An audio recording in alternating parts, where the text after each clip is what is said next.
Welcome to the OtherWorldsGG Community Cast. This is episode number 61. I am Table for Two, and I'm here with Mellified and Alien Pickle. How's it going, guys? Good, this is Mellified. I am doing great. How about you, Jim?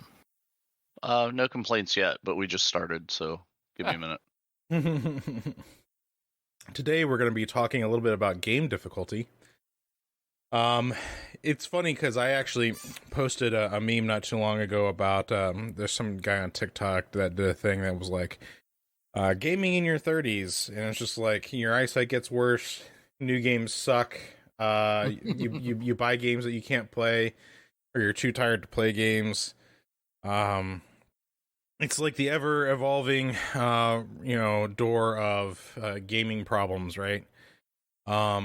But I do think that there's an argument to be made that as we've gone on, the types of games that we have today are maybe challenging in different ways than before, or maybe in some cases just not challenging at all. That could be due to any number of things. I think there's also that whole, like, maybe boomer comment of saying, like, well, back in my day.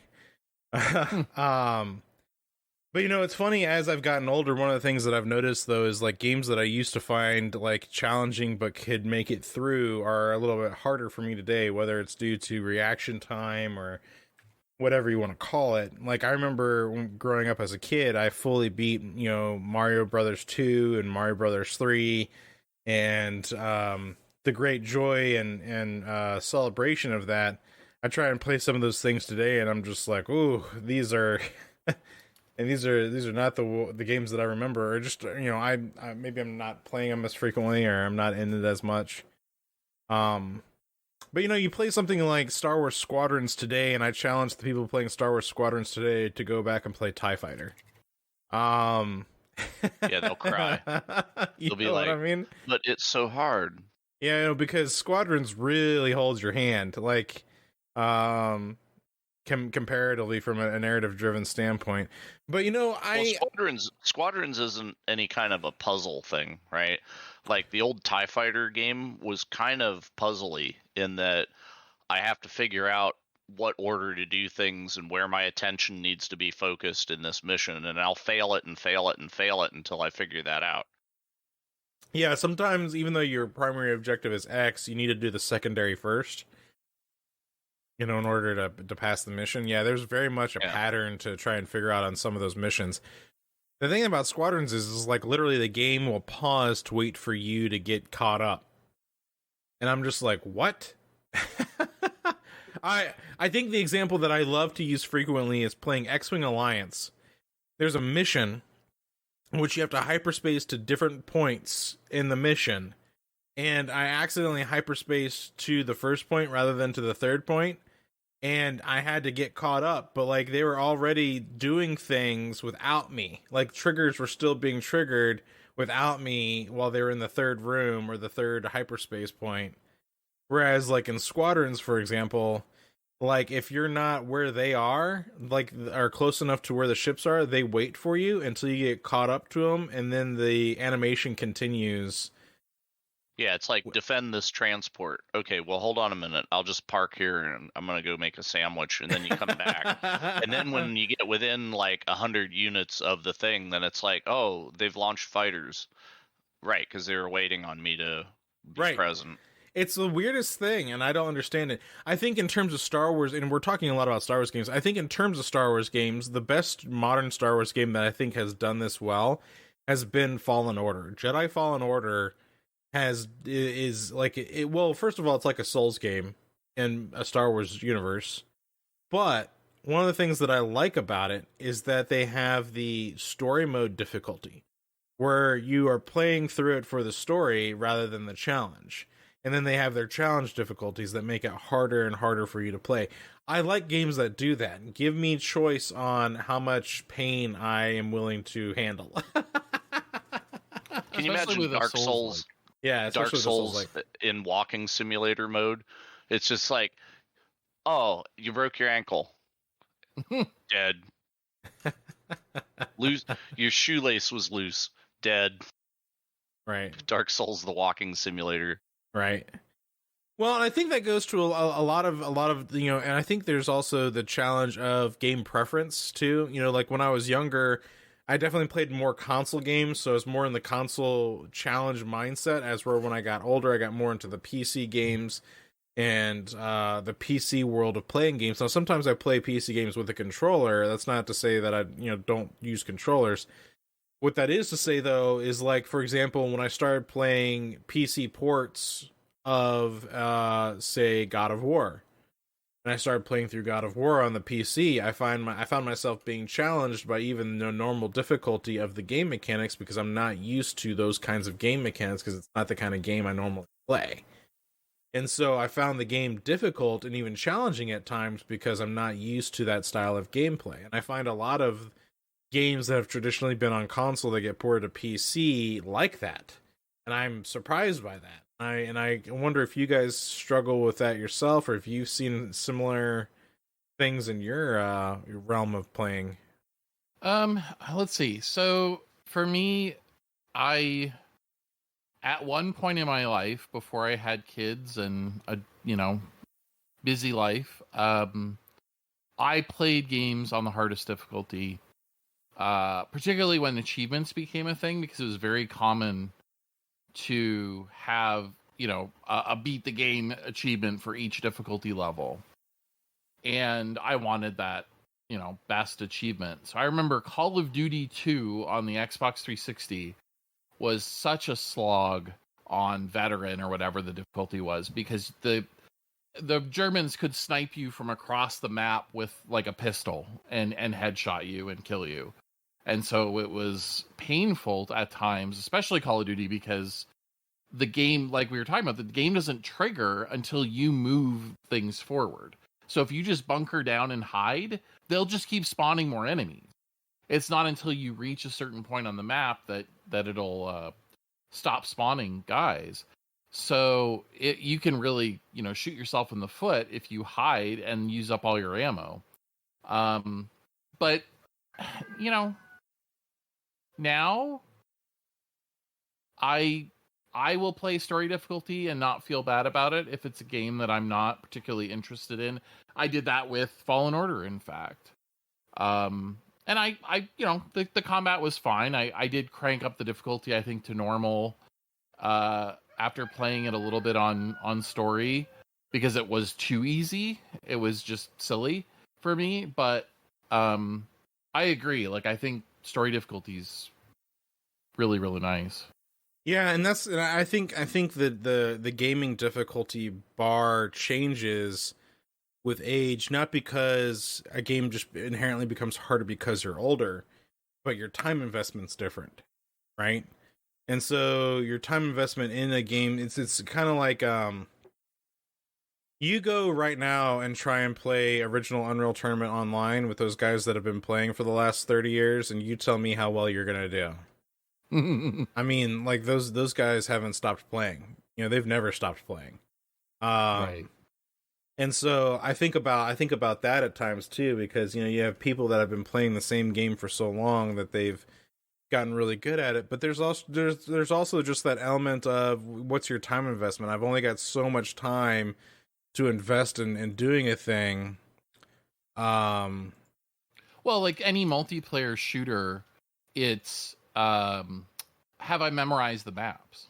Mm-hmm. Because if you know where the weapons spawn, if you know where the kind of secret nooks and crannies are, and the back path to get around something, then you have an advantage. And if you're a newbie, good luck picking that stuff up. Right. No, 100% I agree. Like, so how's it been for you guys though, as you've matured in your gaming experience? Like, as you mentioned that you play story mode now, but I mean, is that because your preferences has changed, or if you had the time, would you like to try games in harder mode, or it's just like you've gotten to a point now where you'd rather casually enjoy a game rather than get into it hardcore, if that makes any sense? At least for me, I feel like I don't have the patience to figure out some fiddly little detail with the game. I don't want to deal with it. Like, I don't have the patience. So I would rather play on an easier difficulty and get through the game, get the story, experience the game, and then move on to the next game, because I have a backlog of 4,000 games that I'm Sure. I'm trying to play at some point. So there's zero benefit to me of like really, really digging in and trying really hard to master one game, because I'm going to move on to the next thing as soon as I beat it. And there's a few exceptions, certainly, but like I'm playing King Arthur right now, which is the Neo Soft game. It's a strategy role-playing game, and I did crank it up in difficulty because I found it too easy. And it's still too easy, frankly. But I'm a min-maxer, right? Like, one of the skills that I realized you can get on a piece of armor, because it's like Diablo, right? Your characters get randomly generated loot. Excuse me. One of the skills lets your archer's arrows ricochet and hit a second target for 50% damage. Well, that bonus stacks if you get it on multiple pieces of armor. So I have an archer who takes out 4 people every time she fires the bow. Well, there's only 12 enemies, maybe 20 at most in an encounter. So if every turn she's taking out 4 and my main guy is sprinting across the map and basically knocking people down and stabbing them to death, like, I can clear half of the level in no time flat, because I've, min-maxed it to the point where it's just kind of silly. And so the difficulty there is less than I'd like. I'd like it to be a little more challenging, frankly. Right, sure. 100%. What about you, But I like Jim? the game, so... Interesting, right? Because as games have turned more narrative-based, I am kind of, like, interested in, like, just show me the narrative, let's go. But then if the game is like, not engaging, as far as I have to think about what I'm doing, or like, is there any risk here? Then I'm kind of like not invested in the game because it doesn't demand anything of me. All right. So, like, if you made a game where you have to just like walk 100 miles in a straight line, like Desert Bus, right? Like, okay, I'm not playing that because there's nothing going on here that demands anything. I could watch a movie at that point. So I don't know, man. It's like, it just depends entirely on what the game is presenting, because there are some games that I play that, like Warframe is a good example, where you get doses of story stuff, but in between that, it's all, like, grind whatever the mission content is, right? So I'm playing it more for the enjoyment of interacting with the game than the story. But then when the story things do drop, then my focus shifts to that. So, and it unfortunately they have like a long development cycle to put content like that in. But it's the I don't know. Warframe's like a good but bad example but it's a game that's doing both things. So they have to have engaging systems that are rewarding to just interact with, regardless of there being any narrative at all. It's just fun to play the game, right?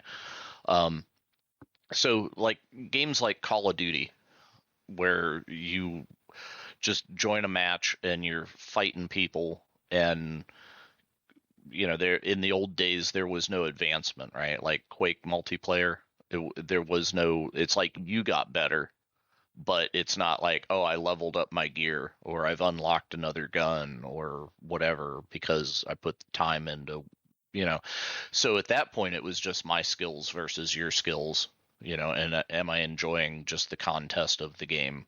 And then they decided, like, okay, well, we have to put a progression system in so that people feel this sense of progression. And I feel like sometimes that's good, but sometimes that's detriment as well. Yeah, I think that that player base, right? Like you want those players that you have to show up every day so that other people have somebody to play with. So you got to put something in there that is like, you better be here every day. Well, and I think that's an interesting point that you've made too, because like you said, there used to be a time where let's say you played Unreal Tournament, everybody's pretty much evenly matched, and it was really, kind of what guns are you good at or what weapons are you good at kind of determines, it's really that raw skill versus raw skill. And, I think some of the early Call of Duty stuff where it became like a class-based thing. So you had like your scout, you had your, which was usually like maybe your sniper even. You had your rifleman, you had your, your engineer, right? And they were all class based, and then you would deal with that. So it was like, it was very strict. And then things kind of got more into a progression system within a class. That's something that I like. So it's just like, here's my engineering class where I can progress this engineer and unlock different weapons or different things that are kind of exclusive to that engineer, though. Like Battlefield 3 was. Battlefield 3 is a perfect example. And 4, I think, still kept with it too, but definitely 3 was such a huge example of like, I'm grinding this class because I really like this class and I can do certain things with it. And but like when it became kind of a just like, when they started adding in the seasons stuff into games, I think that sometimes that's good and bad because it forces you to play in a lot of ways. I think Halo's trying to change the trend, but in a lot of ways, it forces you to play that season in order to unlock certain things. Most of the time, it's cosmetic. I think some games, they let you unlock other weapons through seasons, or at least they give you money to go and unlock other other weapons through some of their weapon system, whatever crap. You get blueprints or blah, blah, blah. But, I think because then I feel like that starts turning into a monetization scheme. Right, like how can we monetize this to keep, people playing where they buy a season, for example, they purchase into the season so that way they can go and then grind it to unlock these things. But in a lot of cases, in a lot of games, if the season's over, you lose access to that content. Some games have changed that a little bit. Some games, you can go back and still grind through old season stuff. I think Halo, as I mentioned, lets you do that. At least the Master Chief Collection lets you do that for sure. Which I really applauded them for. But I think that kind of changes. It's to keep people in your game, right? It's this mechanism to keep people coming back to your game because it's a game as a service. So they have to try and find ways of keeping people in their game, and I kind of hate that. I'd rather when they're tracking engagement as like a success stat for their business, then maybe that's it used to just be, well, how many copies did we sell? Right. And 6 months later, how many people are still playing it? Right. And now it's like, well, now we need to like analyze down to like the day and the time zone. Like, do we maintain X amount of player base? Because most of the games are, it's like Fortnite, right? Like, well, if there ain't nobody to play with, then you're not playing it. So we have to keep the max. And then whenever you look into, like the skill-based matchmaking, then it's not just are there sufficient players, but are there sufficient players that are equivalent to your matchmaking tier so that you will have people to play with, right? Because like MechWarrior Online, at one point they had a pretty severe population drop, and there was like the only people that were playing were the salty old veterans. And then whenever you get in, if you're not a top tier player, you're going to have a bad time because you're just the first person dead in every match because you're playing against people that are like professionally competitive level of that game. And see, and this is where matchmaking's broke. Right, and this is where I feel like games like that really need to invest in single player options, where it's like it's still the same kind of like matchmaking stuff, but it's with NPCs instead. To let people learn and grow, and then like get more and interesting and challenging NPCs to play with. Yeah, that was personally for me, like the MechWarrior thing that we've been doing is perfect because we are all various skill levels of playing MechWarrior, right? But we can turn up the mission and then support each other in a cooperative way, so we get through it. But it's a thing of like online against other players, you don't have that option. So I feel like cooperative play against AI is probably the target that people should be looking to do. Right, and I think in a lot of ways, games, developers need to embrace that a little bit more, because it gives people options for choice. Which is why I was glad, for all of its faults, I think Squadrons hit a decent point where they had, you can do custom like co-op versus AI matches now. Yeah, now, but not at launch when they needed it. That's exactly when they needed it. Right, because they bled players really fast. Because the Squadrons turned into exactly that Mech Warrior scenario, right? Like the only people playing Squadrons right now are the salty vets. Smoke you. Yes, the salty vets. Yeah, and I think that's a shame. I mean, I think there was some merit to Squadrons, but their 2 online game modes only, I think, is really a detriment to them. I think they should have, come up with a few more options, or at least a few more maps, or a few more like variations on their game modes. What would have made that game great is if it had a mission creator that was open to the people, and it was like X-Wing Alliance, right? Where it's like, I'm going to make a quick mission, I'm going to put 2 Star Destroyers, and the target is that station that we have to kill. And I'm going to turn the enemy, like, okay, there's going to be 4 groups of 4 that come at us, right? And but and I can pick what they're going to be, right?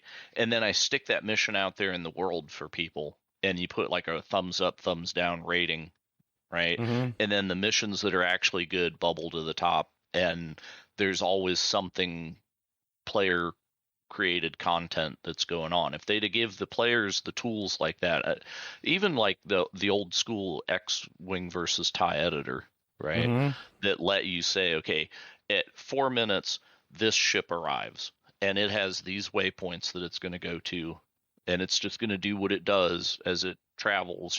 Like if it's set to engage enemy fighters, it will do so with its AI. And then you just say, okay, well, like at 8 minutes it leaves, right? So you set trigger things like that. If they'd have put a simple editor in that I could actually just make missions like that, then I could make a lot of stuff, and you could have like people. It doesn't have to be really complicated, right? It could have been fairly simple to do, and then that game would have a life ongoing, because like whenever we multiplayered through the old X-Wing versus TIE Fighter stuff, every one of those missions would have been makeable in that, because they didn't do any super freaky custom stuff. It was just a mission, like get in there in your A-Wings, scan all the cargo containers, mission success at 100%, right? Survive it. Okay, cool. Then I could have made that.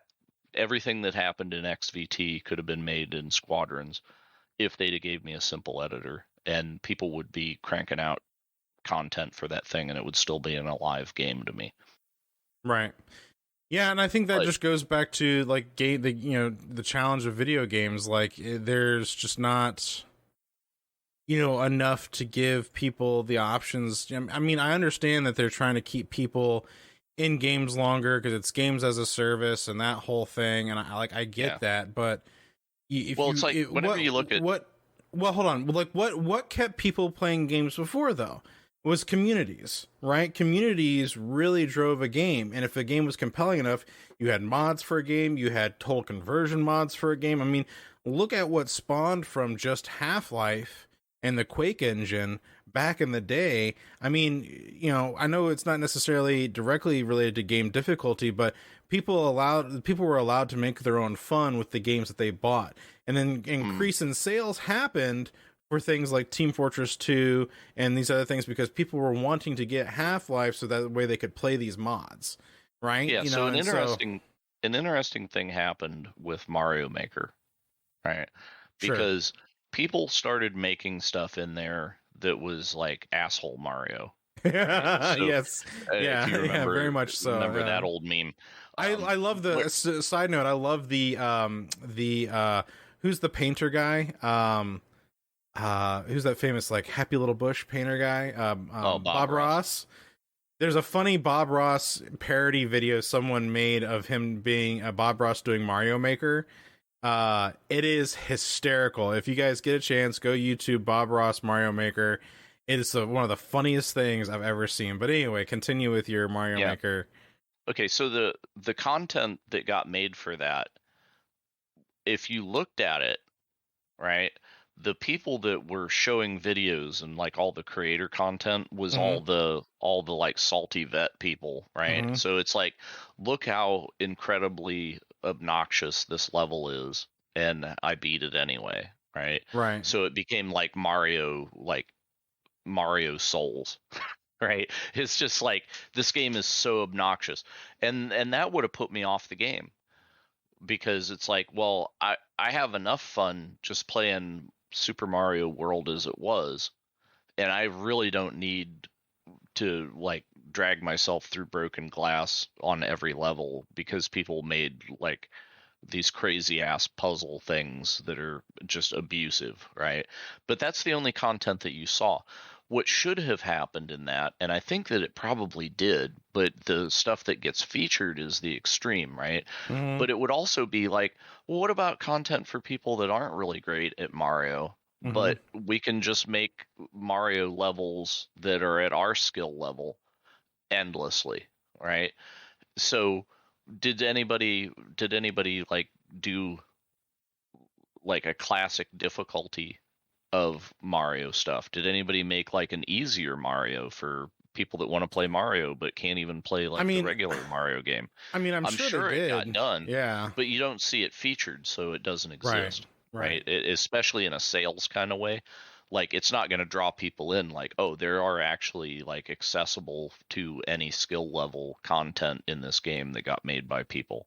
Although I'm sure, because people are making stuff and there are people of all skill levels, that people that are good at making stuff might actually make things for lesser skilled players or people that want a more chill experience in it. Like, it doesn't have to be, like bleed you to death difficulty in order to be cool. You could still do cool things, but yeah, but I just feel like that game in particular is sort of an example of like the misperception of what happens when you give player created content, is that players will always make the super extreme stuff that actually pushes people away.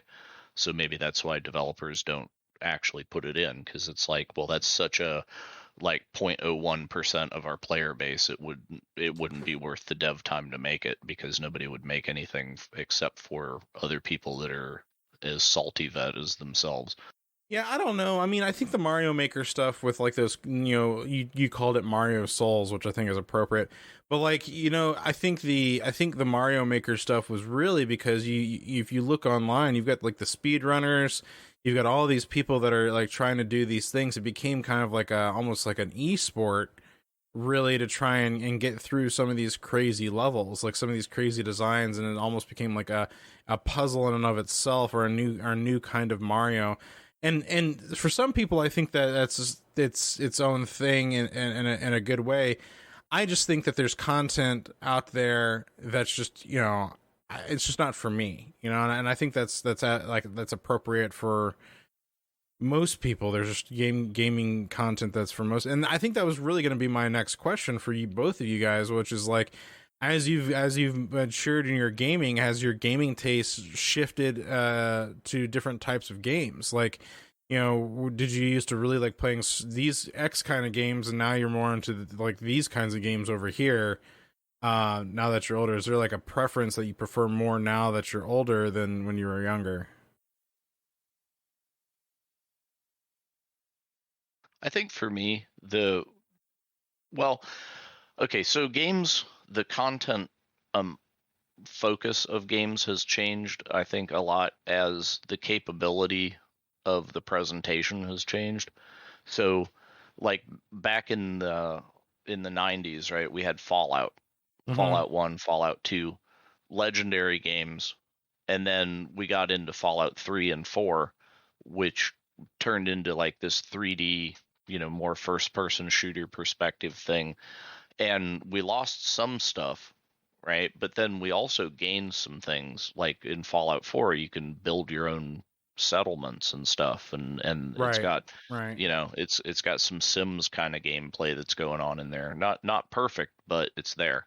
Right. Now you've got Fallout Online and, or 76 Yeah, basically, but yeah.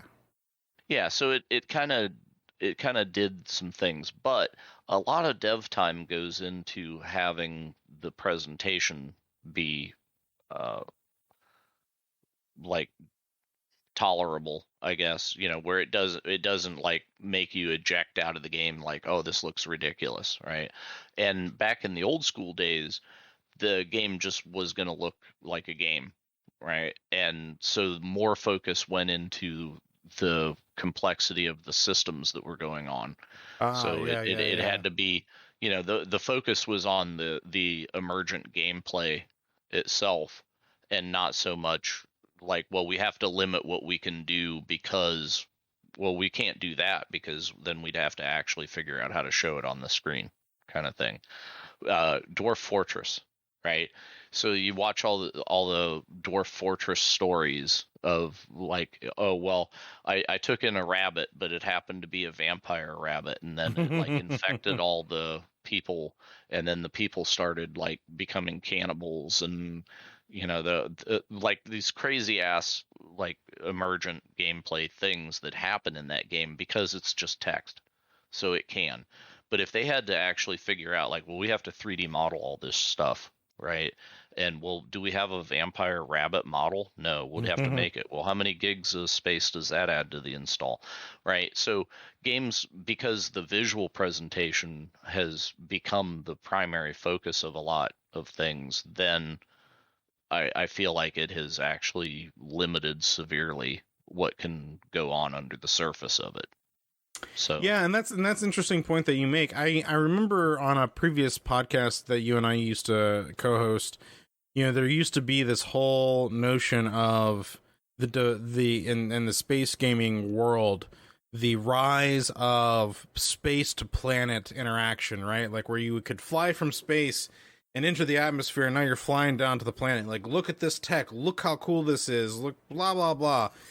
Because for the longest time, I mean, that was kind of a crazy concept. Is like, can I actually fly from the surface of this planet up into outer space seamlessly? And there's definitely a lot of games that are doing that now. There's more and more sci-fi games that's actually a piece of tech that can be done. But for the longest time, you couldn't. And I think what's interesting about that too is like I look at something like, and I reference this one a lot because I think it was just a game that was ahead of its time. But you look at Star Wars Galaxies in its many iterations. I think it's interesting. It's, you want to talk about game difficulty. That game is a whole show on its own on how it went from this super complex game, like because they didn't have the graphical capacity, so they made the game really complex and deep and interesting. And then they watered the game down into character classes, from 36 unique professions to 9 character classes. But in terms of other game mechanics, though, they didn't do the seamless transition from space to planet, but they eventually allowed players to fly their ships in Atmo, and then if you'd fly up high enough, you'd transition into the space stuff. And then if you flew close enough to a planet, it would do an instance change into the planet and it would load you in. Much like how Empyrean does it now. I think Empyrean is an interesting case of not trying to overly complex the size of their game with seamless transitions while keeping complex, smooth gameplay, if that makes any sense. Because it has a lot of really unique and interesting deep systems of complexity and challenges, because it's a survival crafting game, but it's also got a built-in economy system and a mission system and NPCs, and it does a whole galaxy of planets and systems, and right, so it's but in order to do that, it instances every single zone. So, when you're on a planet, you fly up high enough and it'll load you into a new instance where you're in the space instance around the planet. But if you want to go to a different planet in that system, it loads you into a new instance of the space around the other planet in that system. It does it very quickly, and it does it in a way that seems seamless, and they do some animation trickery to hide the loading, right? So like you're going through hyperspace, that's the loading screen, and it gets you there. So it kind of it keeps the game complex enough without having to have so much technology to do it, if that makes any sense. But there's something to be said, though. So I've asked you guys questions. I mean, for me, like, I think my gaming tastes have definitely changed over the years. I definitely, growing up, I was definitely more into the 2D and 3D platformers, right? Because that was the common thing on the Nintendo, Super Nintendo, N64. The action RPGs like, Legend of Zelda, those kinds of things. My gaming tastes matured and differed as I got more into the PC world. And so well, Zelda's an interesting thing, because Zelda actually did the opposite. Back when Zelda was just flat 2D Nintendo thing, it was very simple. It did one thing, right? You move up, down, left, right, and you hit a button for the sword. So then you come up to 3D, and you have Breath of the Wild, which is like Zelda Skyrim edition. And that actually got more intense because, right. So, yeah. Yeah, because now you're able to like climb up walls. You got the glider. You have your weapon system. You have your food crafting. You have your clothes that change your stats. Because if you go into colder areas, you need warmer clothes, and vice versa. If you're in hotter areas, you want lighter clothes. Like, they've added a whole system of mechanics to those games that have definitely made it more challenging and interesting. And I think if done well, it not to add things just because you want things to be complex, but add things that make the gameplay interesting and just challenging enough is what I strive for. That's what I look for in a game is mechanics that are just challenging enough. Like, for example, the new Halo Infinite. Some people are criticizing this because they're like, well, it's not my Halo. I was like, I don't know. I thought the story was still on par with like the continuing lore of the existing games, but they added in this new gameplay mechanic of the grappling hook. And I think the grappling hook changed my mind on how I see combat, because now I'm using it to pull myself closer to enemies for harder punches, or I'm using it to pull things to me that I can then throw at enemies, and it added a new layer of gameplay rather than run and shoot a thing or throw a grenade, right? So I think it added, and I, for the longest time when I was playing it early on in the first several hours of the game, I would forget frequently that I had this thing, the grapple. Right, like they kind of tutorialize you, and then like you're so used to, and you're like, okay, I've got a grappling hook, but you're so used to playing Halo where it's like run, gun, throw, grenade, that you forget about this new mechanic, even though they kind of tutorialize you a little bit in the beginning that you have it. It wasn't until I was like further into the open world that I started being like, oh right, I've got this grappling hook thing, I should start using this more. And then like the more I used it, the more I saw how I could use it in boss fights. I saw that because Chief has kind of like a one speed like movement style. I think they've like added in sprint now, but like he can only go so fast. Like he's a big walking brick, it's kind of like, he's a walking tank is essentially how I viewed him in most scenarios. But this grappling hook allows you to travel or move quickly in a room. You grab a wall and it pulls you across the room really fast. Or well, that was an interesting thing in like, was it Halo 3 that they finally added sprinting? No, it was Halo. Pick up a module. It was Halo Reach. Halo 3 was still one speed Chief. So 1 through 3 was 1 speed Chief. And then Halo Reach added in the modules where you can get like the jetpack module, or like the shield module, or the sprinting module, or whatever it was.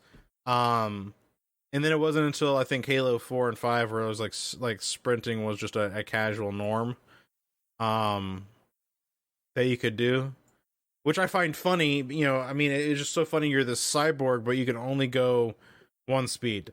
There is no, I can't run and charge. I always found that funny about the first few Halo games, but So something that struck me as we were talking about games and their evolution, if you think back to the controller and how many more buttons and sticks and inputs we have on a standard controller, right? If I sat down to play Mario on the NES, I had 2 buttons and the D-pad. Yep. And that was the barrier to entry, was could I figure out how to maneuver my guy with those buttons. Fast forward to today, if I pick up a controller, I have to know where A, B, X, Y are, R1, L1, L, R2, L2, L3, R3, both sticks, the D-pad. It's a lot. And so that has raised, I feel like, the sort of minimum barrier to entry. To just sit down and play a game, you have to have a certain amount of like understanding of the controller. And if you're playing on PC, it's not that much different, right? Because you have to know the keyboard and the mouse and how to maneuver those. I think you've hit on something really interesting, because I was watching something not too long ago about gaming language, like the language of a gamer. There's an inherent thing that if you've been playing video games long enough, you have an understanding inherently at this point how the controller works. Mega Man. Right. You might want to jump here. Right. Remember that? Yeah. From a new person's perspective, though, getting into games, it could probably be overwhelming because you have a lot of buttons. Like I remember, the first video game console that I owned, not the first one I played on, but the first one I owned was a Super Nintendo. And I remember, as a young man, like having to remember where A, B, and X, Y are. My buddy would be like, "Oh, you're, speaking of Mega Man, we played Mega Man X. It was like, oh, hit this," and I was like, "Well, where's that?" And you're like looking down at the controller to hit the right button. Now it's all muscle memory, right? Like, you get to a point where you're just like, you pick up a controller, it's almost inherently muscle memory. It could be a new controller, and you're like, well, the mappings are probably going to be similar because video games are a language, right? You understand the language of gaming. And if you don't, and if it's not the same, because obviously Nintendo's the backwards one of the mix, right? So they always put like A is the activation thing, and it's on the right side of the controller rather than on the bottom. But anyway, you know what I'm saying. But because video games are a language, you get me. But I think you've hit on an interesting point, though, Mellified. As time has gone on, we think about the complexity of gamings and games that are difficulty in gaming, the gaming world. I mean, I think inherently the controllers have gotten definitely more complex. The game design has definitely gotten more complex. But I think it's funny how, in a lot of ways, we find it soothing when we sometimes find like that retro style looking new game that we can play through. Well, I just like games that actually respect convention. Like the A button is jump. Always. Like if you put jump on like push up instead, or, because I don't know, just, and I think it's actually Japanese games that do anti-conventional things sometimes that freak me out. But it's like, okay, are the triggers attack, or is it X and Y button is like light and heavy attack? And you just figure out which like design language the game is using, and then you just kind of expect it, right? And Halo, I think, was instrumental in developing FPS design language, because Halo did it, then Call of Duty did it, and now I can pick up any FPS and figure the buttons out in about 2 seconds. But if you put jump on Y or something, then I'm gonna just not be good at it. Yeah, it's kind of like, here's my melee, muscle memory. Here's my melee, here's my reload, here's my switch weapon, got it. Let's go. Just like, yeah. Well, or RTSs are another great example, because there was the Westwood style and there was the Blizzard style in the early days. Yes. And yes. The right click, left click, right click. Left click to move, right click to move. And man, was that hard to switch back and forth, to the point where the RTSs at some point just gave you both options as a setting in the menu, because people were used to it one way or the other. But yeah, like those things are barriers to actually enjoying the game. And I think I remember the input method being a big deal for certain games. Descent, the original Descent, you wanted a special joystick that had the extra controls so you could do the vertical strafe maneuver as well as the pitch and yaw, right? Because you were a spaceship, so you could go straight up, straight down, or you could pitch your nose up or down. And you could strafe left, strafe right, move forward, move back, but you could also roll and yaw your ship. And so all those, in certain scenarios, if you got really good, you could, like, circle strafe would be the equivalent in an FPS, where you could spin around while keeping somebody in your crosshairs as you were moving. And so that became part of the difficulty, was mastering the controls. And we have a few games that troll you intentionally with bad controls. Octodad being one, I Am Bread is another that I can think of, where the controls are difficult because that's sort of the game, right? That, like, that challenge of doing stuff, and the humor, especially in Octodad, of making a mistake and you, like, knock, you know, the coffee cups off the table and they go flying and smash into the wall and stuff. But that, the difficulty isn't even necessarily the game, but it's your interface to the game that makes it hard. And I think that's an aspect of this that is interesting. Yeah, well, there've been some games where, like, you can put, like, a debuff on another player that inverts their controls or something, and it's just like, oof, man, that is hateful. Yeah, you flip up, down, and left and right. That's hard. Yeah, there's the I think Sea of Thieves has an interesting thing about that too, with, like, some of their magic cannonballs. One of the cannonballs. Yeah. Yeah. But my wife, like, when we were first dating and she wanted to play WoW because it was a game that I worked on, and, like, for her, just mastering the concept of WASD and the mouse at the same time took a while for her to, like, get the hang of it and get good at it. And now she's fine. She sits down, she snipes people in Fortnite or whatever and has a grand old time, but she can't use a controller at all. Like, she doesn't want to play anything with a controller because she's just not used to it. Congratulations, you've turned your wife into a PC snob. I know. I have the full-on PC master race going at my house, believe me. So, you know, I just find it very interesting how the whatever's between you and the game, you know, makes a difference, and in the difficulty. And I think about the games that I really like to play, going back to your earlier question, and has my gaming taste changed? I am less willing to commit to a fast-paced 90s style FPS game because I'm not very good at them, because I don't have the reflexes anymore, I feel like, as I've gotten older. And I have always enjoyed turn-based strategy, but now, like, I really like turn-based strategy because it's my pace.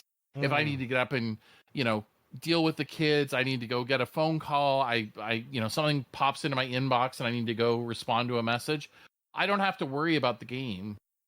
The game is there waiting for me when I'm ready. Not, you know, a multiplayer shooter where it's like, oh, I have to finish this round before I can, you know, deal with real life. No, that's definitely good. I definitely feel that. I think for me, the gaming difficulty these days has become choice of game. Because I've got so many to play, it becomes difficult to find something just to sit down and enjoy because there's so much. But, you know, there's definitely been a few where I just, you know, make up my mind where I'm going to just sit down and play through this. I think, you know, that was like what I did with Mass Effect Andromeda. You know, I picked that up after, you know, they finally patched that thing so it wasn't so goofy. And, you know, it was an okay game. You know, the story was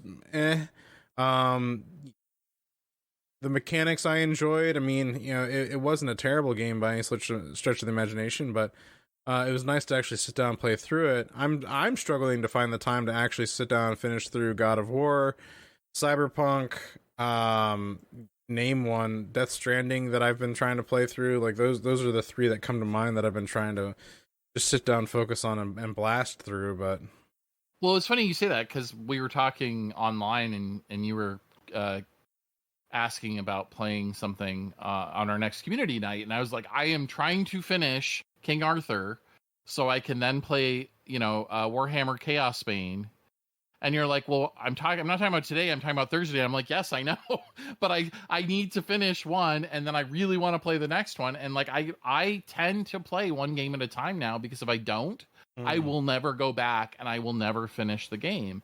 And so I'm trying to train myself to like play a game start to finish, or until I get bored of it, right? If I'm just not feeling it, like, that's okay, I'll put it down and go to something else. But I want to make that a conscious choice, not, oh, look, shiny, oh, squirrel, oh, wait, and community nights is certainly a fair exception. I don't mean to suggest I'm not going to do other multiplayer games or co-op games, but I'm trying to have one true love at a time in terms of games, for exactly what you're describing.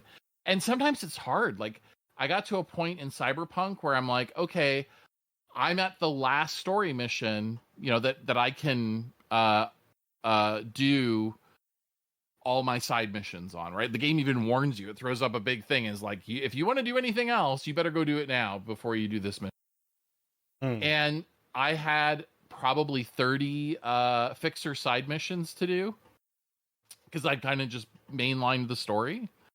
And I wanted to go do them because they were fun and interesting. But holy smokes, doing them all back to back like that was not fun.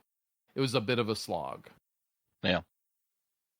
Well, I feel like there's a reason that Skyrim remains in the top of the charts, because that's like a literally choose your own adventure kind of thing. It's like, okay, I've got these quests, and then you go somewhere and you find out, like, ooh, wait, that's really difficult, right? Like, I had fun getting here, and I'm having a chill mood of exploring and whatever, and then I get to this content that's like, okay, now you're in the funnel, right? So when you go in here, now you're in a thing that's a completely different difficulty range than what you were doing, and it's like non-casual. Like, you better bring your A game into this castle, because they're gonna whip your ass. And then it's like, well, okay, I went in, I died. I tried it again, I died. And it's like, do I want this frustration right now, or can I just come back to this later? Because, I was just, my mood's not here for the frustration, right? And it gives me the option to just walk away and go do something else, but within the same game, rather than, oh, I've hit the brick wall in this game, and if I want to just do something else, I switch games.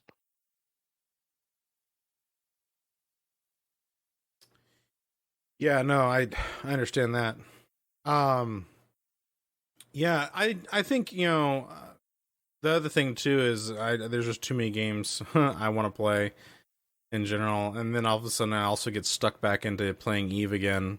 I think that's my other problem, if you will. But Well, it's not a problem if you're enjoying it, but you're not sure getting to the other things. Yeah. Right, but Well, Even's also that low key, like, I can just like chill out and explore and do like non-intense things. But if I want to do something intense, I have the option to put a little effort in to go over there and do it. Right. I mean that's the interesting thing about MMOs is they're designed, or they're mostly supposed to be designed to give you a variety of gameplay styles that you can enjoy. At least the good ones are. I think Eve certainly falls into that realm. I personally, am wanting to try and get, more into some of these other games that I have. Like, Star Wars The Old Republic has done a huge job on focusing on narrative-driven gameplay and storytelling over the MMO portion of things. While you can still co-op and do things with other players, they're really heavily focusing on the story missions that you can go and do.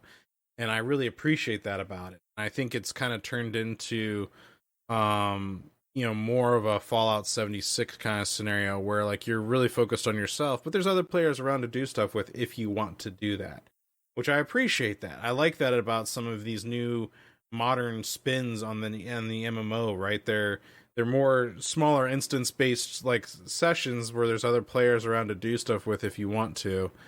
And I kind of like that. I kind of like that those open world gameplay options that gives you more interesting things, you know, like little like world events that you can go and do. I think Guild Wars 2 is a really good example of this as well. I really like Guild Wars 2 from an MMO perspective. And I think that's just a genre that I've shifted to more over the time, is like I really love exploring worlds, is I really love exploring new and interesting places and their story and their history and that kind of stuff. You know, single player games are great because they tell a one-off story and then you can be like, well, that was fun. It's like, you know, it's almost like that, you know, I think of MMOs as like that book author that maybe has written too many books in a series. They just like, you keep coming back for more, and it's like, oh, they're still writing stories for this. But you know, some of these single player, you know, one-off games, I really do enjoy. I wish I just could discipline myself to put the time into it, as well as enjoy my longer form games, I guess that's the gaming challenge that I find, is that my taste in games hasn't really changed. I still enjoy a good platformer if a good one comes out, right? Like for example, Super Lucky's Tale. I loved Super Lucky's Tale. I thought Super Lucky's Tale was a great game. It was definitely in that like Mario 64 style of platformer, right? You know, it's that 3D puzzler kind of platformy game that I absolutely, and just I loved it. And I was thankful for Game Pass for it, to be able to play that. But yeah, I think that's really my challenge now, is just finding the time to enjoy the games that I want to enjoy, more than the games being challenging or not challenging enough. It's kind of like where I'm going to put a button on this episode, unless you guys have some final thoughts. I think the one thing I would add is I like that games are giving us the choice to change the difficulty mid-game. Because it used to be you picked the difficulty at the beginning and then you were stuck with it. And if you got halfway through and it was too hard, you were kind of stuck. You had to go back, you know, restart the whole thing potentially. Now, at any point, I can go into the menu in most games and say, okay, I need to go down to easy for this one boss because he's just kicking my ass and I'm sick of it. And then I can get back to the game and get to the fun part that I enjoy. And I really, really appreciate that feature. Yeah, for sure. And I can definitely appreciate that as well, because it's like, you know, you find yourself being a little too challenged in a category. Maybe you need to work on, you know, how to do a certain thing more before you can come back and do it on a harder difficulty. And I appreciate that, and more games are giving you that choice now. It's good. Well, it sparks one last thought, which is, I don't like games that increase the difficulty by just throwing more health on the enemies.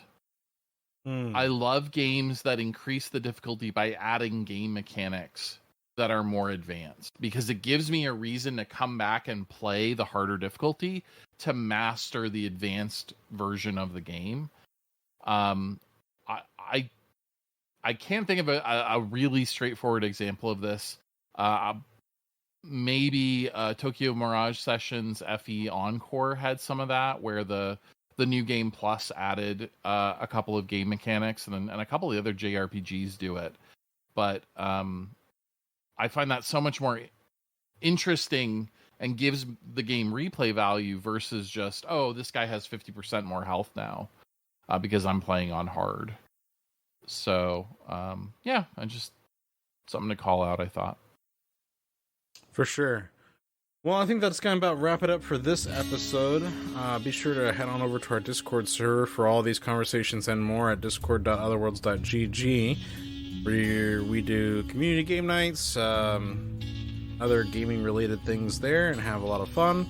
And yeah, this has been episode number 61. We'll see you guys next time. Yeah.